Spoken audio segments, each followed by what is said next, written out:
नमस्कार। आज के इस एक्सप्लेनर में हम एक ऐसी रहस्यमयी दुनिया में कदम रखने वाले हैं जो अब तक पूरी तरह से हमारी नजरों से छिपी हुई है। श्रीलंका के घने, प्राचीन और रहस्यमयी जंगल। ये सिर्फ पेड़ पौधे नहीं हैं, बल्कि विज्ञान के लिए एक ऐसा अनछुआ खजाना है जहां प्रकृति ने अपने सबसे गहरे राज छुपा कर रखे हैं। आज हम इन जंगलों के अंधेरे कोनों को एक्सप्लोर करेंगे और जानेंगे कि कैसे विज्ञान इन अनजान जीवों को दुनिया के सामने ला रहा है। ठीक है, चलिए इसमें गहराई से उतरते हैं और जरा इस चौंका देने वाले नंबर को देखते हैं।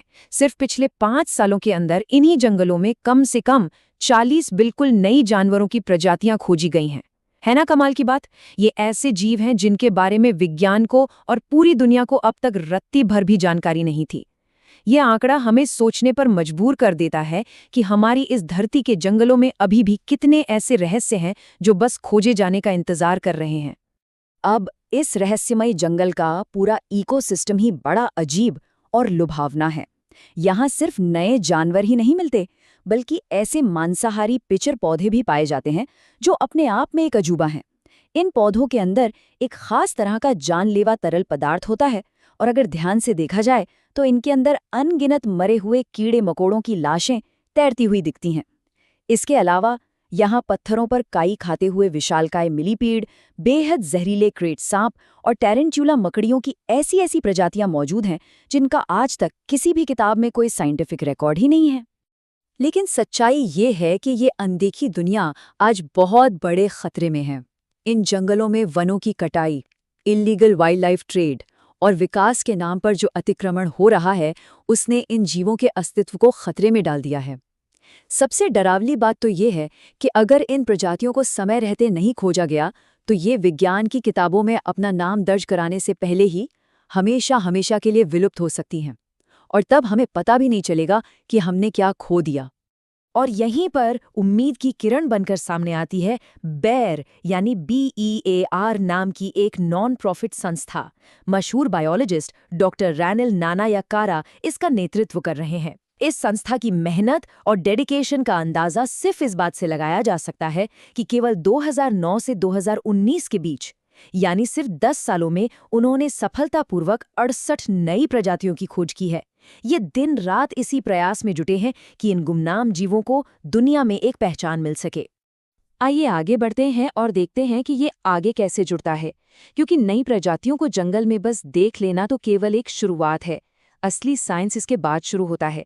किसी अनजान जानवर को पूरी दुनिया के सामने एक नई प्रजाति के रूप में स्थापित करने के लिए एक बहुत ही जटिल और लंबी साइंटिफिक प्रोसेस से गुजरना पड़ता है। इस पूरी प्रोसेस की जो नींव है उसे टैक्सोनॉमी कहते हैं। आसान भाषा में कहें तो जब भी किसी नई मकड़ी या सांप को आधिकारिक तौर पर एक नई प्रजाति घोषित करना होता है तो इसी टैक्सोनॉमी का इस्तेमाल होता है। ये कोई छोटा मोटा काम नहीं है, ये एक अविश्वसनीय रूप से कठोर प्रक्रिया है जहां एक एक छोटी विशेषता को बारीकी से परखा जाता है ताकि ये साबित हो सके कि ये जीव दुनिया के किसी भी दूसरे जीव से बिल्कुल अलग है। इस मुश्किल काम को 6 मेन स्टेप्स में बांटा जाता है। शुरुआत होती है फील्ड एक्सप्लोरेशन से, जहां सच कहें तो शोधकर्ताओं का आधा समय जंगल में खून चूसने वाली जोंक यानी लीचेस के हमलों से बचने में ही निकल जाता है। फिर होता है स्पेसिमेन कलेक्शन, इसके बाद लैब में उनके रूप रंग की जांच। चौथी स्टेप में पुराने रिकॉर्ड्स के साथ इसका तुलनात्मक विश्लेषण होता है। जरूरत पड़ने पर DNA की जांच होती है और आखिरी स्टेप है इसके बारे में एक रिसर्च पेपर का पब्लिकेशन। अब इस स्लाइड के बारे में जो सबसे दिलचस्प बात है वो ये है कि वैज्ञानिक रिसर्च के लिए डॉक्टर रानिल का काम करने का तरीका पूरी तरह से करुणा पर आधारित है। आमतौर पर दुनिया भर में रिसर्चर क्या करते हैं, वो अध्ययन के लिए जानवरों को मारकर उनका नमूना तैयार करते हैं, लेकिन यहाँ ऐसा बिल्कुल नहीं होता। इसके बजाय जीवों को लैब में लाया जाता है और रिसर्च को पूरा करने के लिए उनकी प्राकृतिक मृत्यु होने तक पूरे सम्मान के साथ उनका इंतजार किया जाता है। लैब के अंदर का काम भी बहुत ही ज्यादा बारीकी वाला होता है। जीव की प्राकृतिक मृत्यु के बाद अल्कोहल में रखे जाने की वजह से उसका असली रंग उड़ जाता है, इसलिए सबसे पहले हाई क्वालिटी फोटोग्राफी होती है। फिर माइक्रोस्कोप के नीचे जीव के प्रजनन अंगों का बहुत ही बारीक विच्छेदन करके अध्ययन किया जाता है और क्योंकि इंटरनेट पर हर चीज नहीं मिलती, इसलिए टीम को दुनिया भर के अलग-अलग म्यूजियम्स में जाकर वहां रखे पुराने नमूनों के साथ इसे कंपेयर करना पड़ता है। ये सब साबित करने के बाद भी असली लड़ाई बाकी रहती है। रिसर्च पेपर लिखना केवल एक शुरुआत है। सबसे बड़ी और आखिरी बाधा इस रिसर्च को नेचर, साइंस या ज़ूकीज़ जैसे हाई इम्पैक्ट वाले साइंटिफिक जर्नल्स में पब्लिश करवाना है। और आपको बता दें, ये एक बेहद खर्चीला कदम है। इसके बिना विज्ञान की दुनिया में इस खोज को कोई भी मान्यता नहीं मिलती। और यहीं पर हमारी कहानी एक बहुत ही कड़वी सच्चाई से टकराती है: पैसे की कमी। इन प्रजातियों को बचाने और इतनी जटिल रिसर्च करने के लिए बहुत फंडिंग की ज़रूरत होती है। लेकिन कोविड महामारी के बाद से रिसर्च के लिए मिलने वाली फंडिंग लगभग पूरी तरह से गायब हो गई है। बिना पैसों के ये सारा काम और सारी मेहनत बस एक ही जगह पर रुक जाती है। अब इस भारी भरकम खर्चे को देखकर किसी के भी दिमाग में एक बड़ा सवाल आ सकता है: आखिर एक प्रजाति के साइंटिफिक डॉक्यूमेंटेशन पर इतना पैसा क्यों बर्बाद किया जाए?